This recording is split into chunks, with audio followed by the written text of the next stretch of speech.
पहली और आखिरी उम्मीद मेरा हिंदू समाज है। मैं पहले भी चुनाव लड़ा था तो मैं किसी मुस्लिम समाज के दरवाजे मैं नहीं गया था, और आगे भी यही कहूंगा कि अगर हिंदू समाज चाहेगा तभी मैं चुनाव लड़ूंगा, अन्यथा मुझे अगर दूसरे के दरवाजे माथा टेकना होगा तो मैं ऐसा चुनाव जिंदगी में कभी नहीं लड़ूंगा। ये मेरा वादा है आप लोगों से।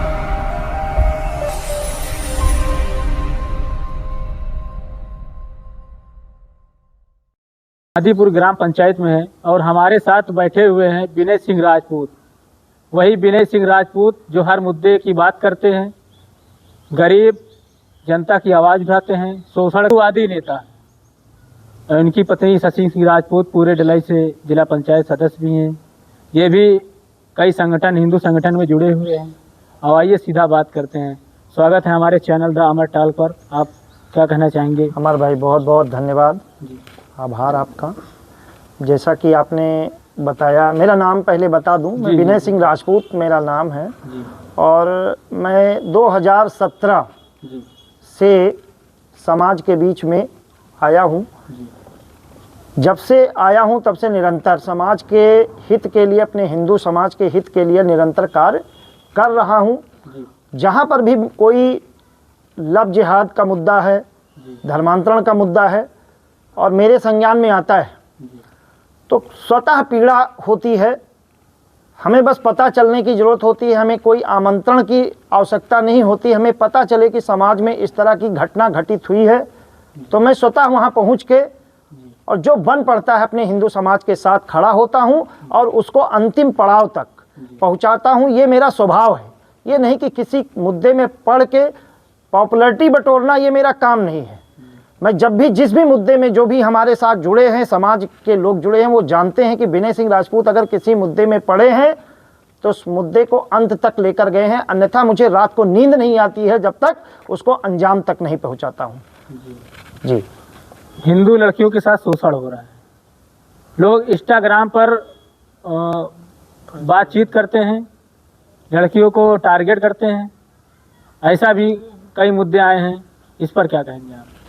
देखिए, उत्तर प्रदेश के पूज्य मुख्यमंत्री योगी आदित्यनाथ जी ने एंटी रोमियो एक टीम भी बनाई थी, पुलिस, सक्रिय पुलिस टीम बनाई थी जो इस पे काम कर रही है। और ये आज से नहीं, आज से चलता चला आ रहा है कि हिंदू समाज की बेटियों को टारगेट किया जाता है, क्योंकि जो दूसरे धर्म के लोग हैं किसी भी तरह से अपने सनातन धर्म को कमज़ोर करने में लगे हुए हैं। हमें अपनी बहन बेटियों की रक्षा के लिए निरंतर काम कर रहे हैं और जहां पर भी इस तरह की घटनाएं हमारे संज्ञान में आती है मैं तुरंत उसमें लगता हूं और उनको सलाखों के पीछे पहुंचाए बिना कभी दम नहीं लिया है आज तक। चाहे एक घटना का जिक्र मैं करना चाहूँगा, हमारे गाँव के पड़ोस में बड़नपुर है, वहाँ पर एक दलित महिला थी जिसके साथ 2019 में 2 मुस्लिम समुदाय के लड़कों द्वारा गैंगरेप किया गया था और कोरोना का पहला लॉकडाउन लगा था। वो समय, वो कार्यकाल ऐसा था कि घर से निकलते ही पुलिस डंडा पटक के उनको वापस भेज देती थी। 14 अप्रैल की घटना थी। 17 अप्रैल को वो पीड़ित परिवार मेरे दरवाजे पहुंचा। उन्होंने इस घटना का जिक्र किया कि भैया मेरी ये बहू है और जिसके साथ ऐसा जघन्य अपराध हमारे गांव के 2 लड़कों द्वारा किया गया है। मैं उस घटना में जैसे ही मुझे पता चला, तब मैं हिंदू युवा वाहिनी का तहसील प्रभारी होता था। हमारे बीच में वो भाई लोग भी बैठे हैं जो उस समय हमारे सहयोगी थे। हम सभी तुरंत अलियाबाद चौकी पहुँचे हैं। अलियाबाद चौकी पहुँचते ही चौकी प्रभारी और पुलिस टीम ने ये कहा कि भाई साहब, मुझे मामला पता है, आप लोग बैठिए, हम अभी तुरंत कार्रवाई करते हैं। मैंने कहा अभी तक क्यों कार्रवाई नहीं किया, FIR दर्ज हुआ? बोले नहीं। बोले मैं अभी जा रहा हूँ, अभी उनको लेकर आ रहा हूँ। हम लोग वहीं बैठे थे। पूरा चौकी बड़नपुर गांव पहुँचता है और लौट के 1 घंटे बाद गए हैं। उनका कहना था कि भाई उस घर के एक भी दरवाजे दुरुस्त नहीं छोड़ा है, लेकिन वो भाग निकले हैं, वो बचेंगे नहीं। तो मैंने कहा तत्काल पहला काम तो इनका FIR दर्ज कराइए और तुरंत कार्रवाई सुनिश्चित कराइए। पीड़ित परिवार का कहना था कि जब मैं अलियाबाद चौकी पहुंचता हूं तो मुझे दरियाबाद भेजते हैं और दरियाबाद पहुंचने नहीं पाता हूं, रास्ते से मुझे वापस कर देते हैं लॉकडाउन का हवाला देके। जैसे ही मैं लगा हूं उसी दिन 17 अप्रैल को FIR दर्ज हुई है, गैंग रेप का मुकदमा दर्ज हुआ। उसमें लगने के बाद में उन सभी को जेल भिजवाया गया और 22 अप्रैल को वो सभी जेल गए और 2 साल बाद हाई कोर्ट से उनकी जमानत होके आई है और वो सभी अभी कोर्ट कचहरी के चक्कर में हैं। ये एक लव जिहाद या गैंगरेप की घटना का एक उदाहरण मैं आपको बताता हूं। जी, युवक का जो है धर्म परिवर्तन का एक मामला आया था जी, जिसमें आप प्रमुखता से रहे हैं, उसके बाद एक बदोश कुछ किया था, उसमें क्या रहा, क्या कार्रवाई करवा पाए आप और क्या प्रतिक्रिया रही लोगों की? जी। पहले घटना पे आ जाते हैं प्रशांत भाई। पहली घटना जो आपने बताया रामसनेही घाट में जीता जागता उदाहरण है हाँ, वो काफी कि काफ़ी ट्रेंडिंग में रहा। हम लोगों ने, पूरे हिंदू समाज ने मिलकर संघर्ष किया और एक लड़की थी जो 4 साल पहले किसी हिंदू लड़के से वो प्रेम प्रसंग था, उसके बाद वो दोनों घर से निकल गए, जो कि होता है। उसके बाद में उनके एक बेटा भी हो गया था, 3 साल का है, और एक बेटा और भी है जो अभी करीब 3 से 4 महीने का होगा। इसमें यह हो रहा था कि वो लोग लड़की का धर्म लड़के को अपनाने के लिए वो प्रयासरत थे, जबकि ऐसा नहीं होता है। जो लड़का होता है उसी का जो धर्म होता है वही धर्म लड़की का शादी के बाद हो जाता है, जैसा कि हमारा भारतीय संविधान इस चीज़ को कहता है। लेकिन यहाँ उल्टा किया जा रहा था। उस लड़की का नाम साइमा थी। वो और उसके पिताजी दोनों लोग मिलके दबाव में, सामाजिक दबाव में उसका धर्म परिवर्तन करा के उस लड़के का नाम अब्दुल्ला कराना चाहते थे। जब हम लोगों को पता चला तो उसको सही कराया गया। जो लोग उसको अब्दुल्ला बनाने आए थे तहसील में कि इनका डॉक्यूमेंट अब्दुल्ला नाम से बन जाए, उनको विधिवत हम लोगों ने शांति बना के उनके घर सुरक्षित उनके घर भेजा गया और उनको पुलिस प्रशासन की सुरक्षा व्यवस्था मुहैया कराई गई। वो लोग सुरक्षित हैं और अभी फ़िलहाल वो किसी स्थान पे सुरक्षित रह रहे हैं। मैं उस स्थान का जिक्र नहीं करना चाहूँगा और उनके साथ हम लोग पूरी तरह से खड़े हैं। अगर उनको कोई भी धमकाने का, डराने का प्रयास करेगा तो पूरा हिंदू समाज उनके साथ खड़ा है। तो कोई भी ऐसी गलती उन परिवार के साथ नहीं करेगा, ये मेरा निवेदन भी है। दूसरी घटना का प्रशांत जी ने जिक्र किया कि अभी हाल फिलहाल में उसी के 2 दिन बाद की घटना थी।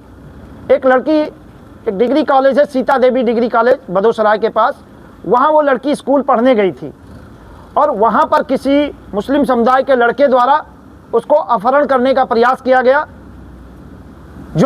जिसका मोबाइल छीन लिया और उसका ब्रेन वॉश करने का कोशिश किया कि हमारा मुस्लिम समुदाय बहुत अच्छा है, तारीफ़ों के पुल बांध रहे थे। लड़की मानसिकता समझ गई और गाड़ी से नीचे कूदने का प्रयास किया, कूद गई। फिर वो लड़का जो मोबाइल भी छीन रखा था उसको मोबाइल दिया और वहाँ से भाग निकला। लड़की अपने परिजन को जब जाके बताई, मेरे संज्ञान में वो मामला आया तो मैं तुरंत उस पर FIR दर्ज करा के उसी दिन उस लड़के को जेल भिजवाया गया, जो जेल जा चुके हैं। एक मामला चल रहा है, बागेश्वर धाम जाने रहे हैं, वो हिंदू राष्ट्र की यात्रा स्थापना के लिए यात्रा कर रहे हैं दिल्ली से मथुरा तक, जानकारी होगी आपको? जी जी। उसमें एक आज़ाद समाज पार्टी है, ये चंद्रशेखर रावण की, उनके एक मध्य प्रदेश के नेता हैं, नाम नहीं लूँगा, उनको यादव जी हैं जी, और वो पूरी तरीके से विरोध कर रहे हैं उस यात्रा को जो है रोकने के लिए और हाई कोर्ट, सुप्रीम कोर्ट तक के चक्कर लगा रहे हैं। उस पर क्या कहेंगे? देखिए, भारत देश हिंदू राष्ट्र है और ये हिंदुओं का देश है। वो बात अलग है कि भारत देश सर्वधर्म समभाव की भावना रखता है, लेकिन कोई ये सोचे कि हिंदू राष्ट्र इस्लामिक कंट्री बन जाएगा तो यह संभव है। जिनको भी इस तरह की मानसिकता रखते हैं उन सभी को ऐसी मानसिकता को छोड़ देना चाहिए। हिंदुस्तान सभी का धर्म है, सभी लोग इसमें रहते हैं, सौहार्दपूर्वक रहेंगे तो सबका स्वागत है। अगर कोई ये सोचे कि ये हिंदू राष्ट्र ना होके दूसरे राष्ट्र के तरीके से जो शरिया कानून लागू होते हैं, ऐसा कानून लागू कराने की कोशिश करेगा तो उसके खिलाफ हम सभी लोग खड़े हैं और ऐसा कभी भी संभव ही नहीं होगा। अभी राजनीतिक बदलाव में सुनने में आ रहा है कि आप दरियाबाद विधानसभा की ये ब्लॉक दरियाबाद प्रथम सीट बोली जा रही है, वहाँ से आप जिला पंचायत के लिए प्रयासरत हैं।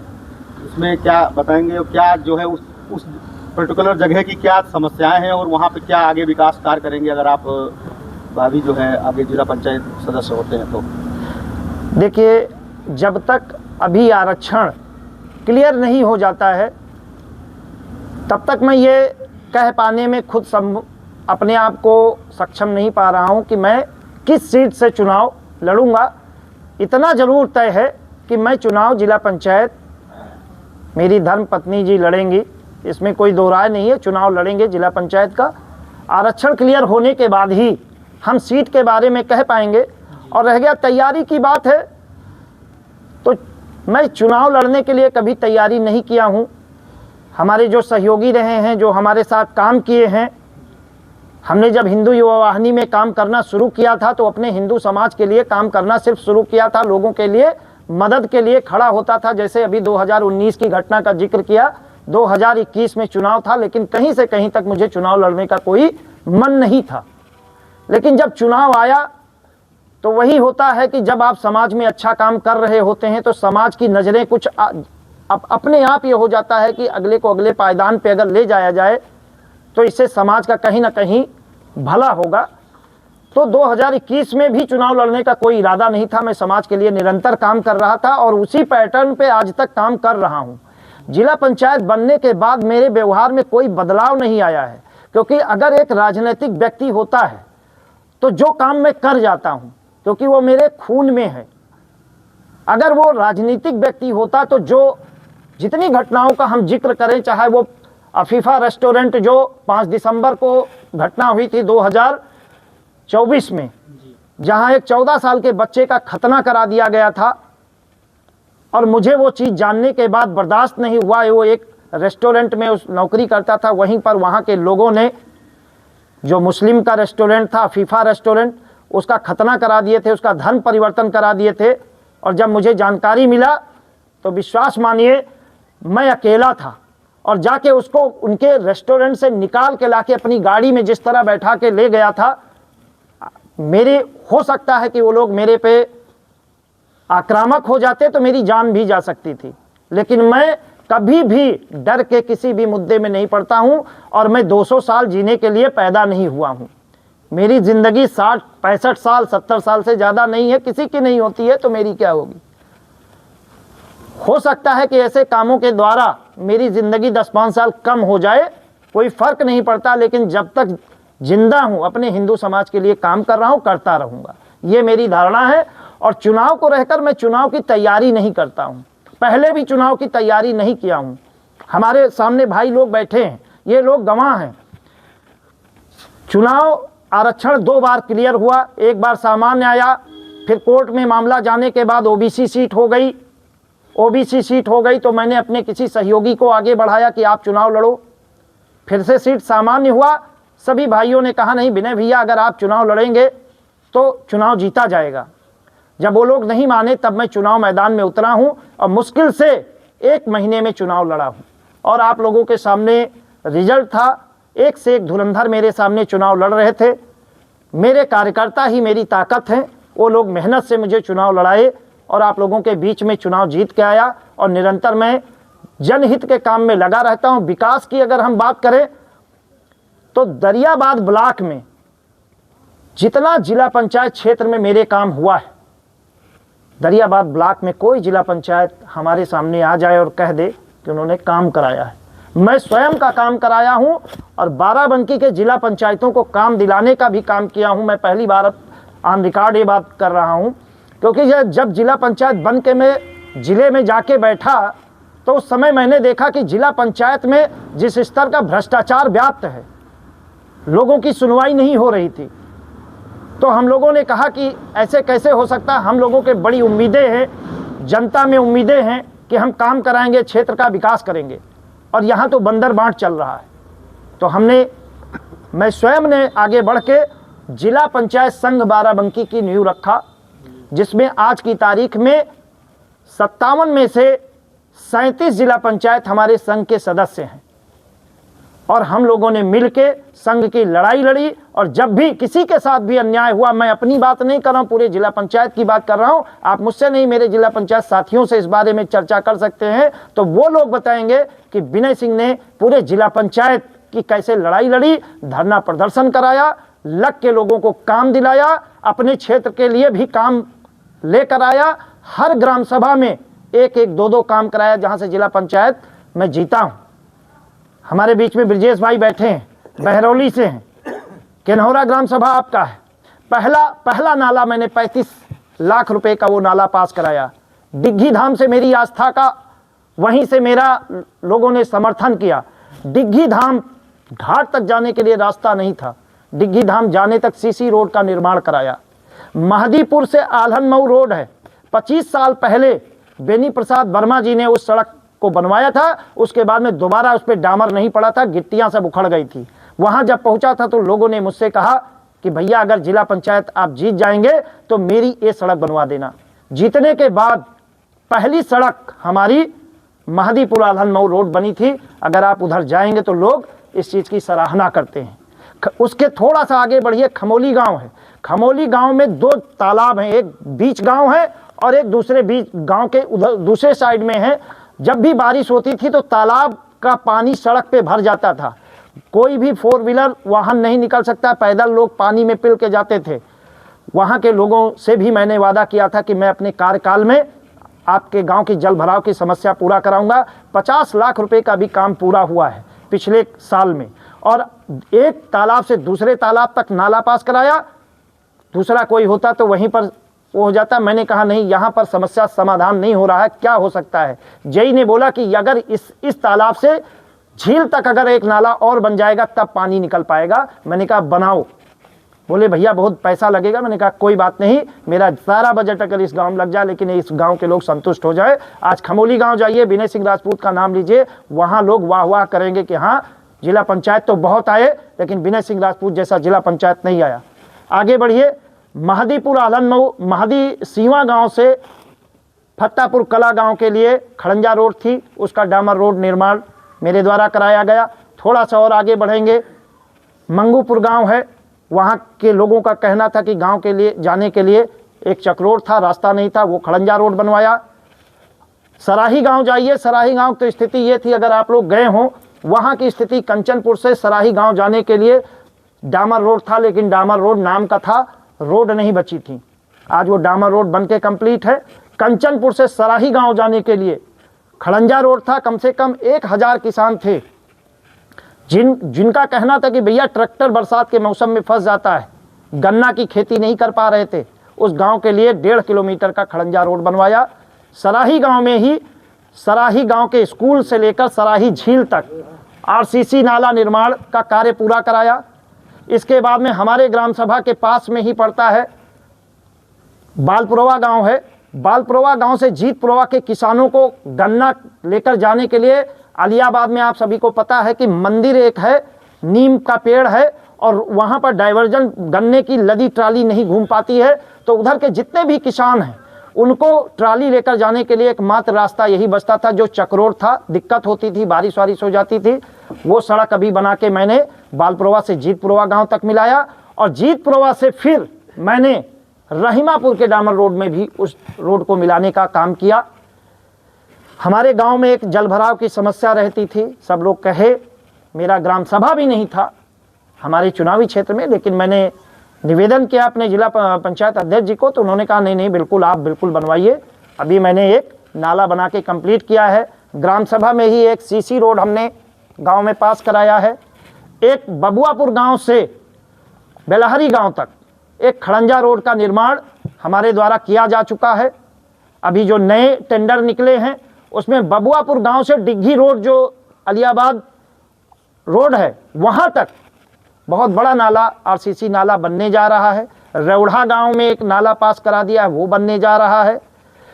काफ़ी सारे काम मैंने अब इतने गिनाए हैं, हो सकता है अभी 2-4 काम और याद करूंगा तो मेरे द्वारा कराए जा चुके हैं। तो विकास के बारे में अगर आप बात करें तो शायद ही कोई जिला पंचायत दरियाबाद ब्लॉक की तो खैर मतलब ही नहीं है, गिने चुने 1-2 जिला पंचायत हैं जिन्होंने पूरे जिले में इतना काम कराया है। विकास कार्य के साथ साथ एक जनप्रतिनिधि का जो दायित्व होता है कि अपने लोगों के सुख दुख को अपना दुख सुख समझना, तो अगर हमारी किसी बहन बेटी पर किसी विधर्मी के द्वारा गलत नज़र उठाई गई, अक्सर जनप्रतिनिधि वहाँ पर चुप्पी साध लेते हैं, लेकिन जब भी जरूरत पड़ी है तो मुझे निमंत्रण देने की आवश्यकता नहीं है। मैं लोगों के बीच में जाके खुला मदद किया है, कभी नहीं सोचा कि मैं एक जनप्रतिनिधि हूँ, दोबारा मुझे चुनाव में जाना है, क्योंकि मेरी पहली और आखिरी उम्मीद मेरा हिंदू समाज है। मैं पहले भी चुनाव लड़ा था तो मैं किसी मुस्लिम समाज के दरवाजे मैं नहीं गया था, और आगे भी यही कहूँगा कि अगर हिंदू समाज चाहेगा तभी मैं चुनाव लड़ूंगा, अन्यथा मुझे अगर दूसरे के दरवाजे माथा टेकना होगा तो मैं ऐसा चुनाव जिंदगी में कभी नहीं लड़ूंगा। ये मेरा वादा है आप लोगों से। वार्ता करते रहिए। प्रशांत भाई हमारे साथ बहुत पुराने साथी हैं और पत्रकारिता जगत के आप दोनों भाई उभरते हुए चेहरा हैं। आप निरंतर आगे बढ़ें, हमारी शुभकामनाएं हैं, और ऐसे निष्पक्ष पत्रकारिता आप करते हुए आगे बढ़ें, ऐसी मेरी शुभकामनाएं हैं। बहुत बहुत धन्यवाद।